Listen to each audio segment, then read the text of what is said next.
भगवान शंकर माता पार्वती को भगवान राम की कथा जगत कल्याण के लिए सुना रहे हैं, यानी हम सभी के कल्याण के लिए सुना रहे हैं। गोस्वामी तुलसीदास जी महाराज लिखते हैं और अयोध्या कांड के माध्यम से प्रसंग चला हुआ है कि राम जी को वनवास हो जाता है, लेकिन सबके घट नहीं उतरते, नीचे नहीं उतरते। बार बार सभी समझाते हैं, कहते हैं कि राम जी को सुमंत जी को समझाते हैं।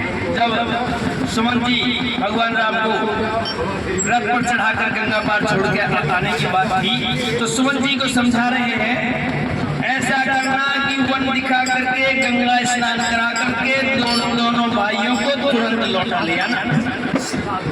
सब संशय और वापस ले आना। महाराज ने ऐसा कहा था, महाराज ने दशरथ महाराज ने ऐसा कहा था, सबको घुमा फिरा के और ले आना। अब प्रभु जैसा कहें मैं वैसा ही करूं, मैं आपकी बलिहारी हूं। इस प्रकार विनती करके ये श्री रामचंद्र जी के चरणों में गिर पड़े और उन्होंने बालक की तरह रो दिया। सुमंत जी ने बालक की तरह और कहा कि हे नाथ, कृपा करके वही दीजिए जिससे अयोध्या अनाथ न हो जाए। श्री राम जी ने मंत्री को उठा करके धैर्य बढ़ाते हुए समझाया कि हे तात, आपने तो धर्म के सभी सिद्धांतों को छान डाला।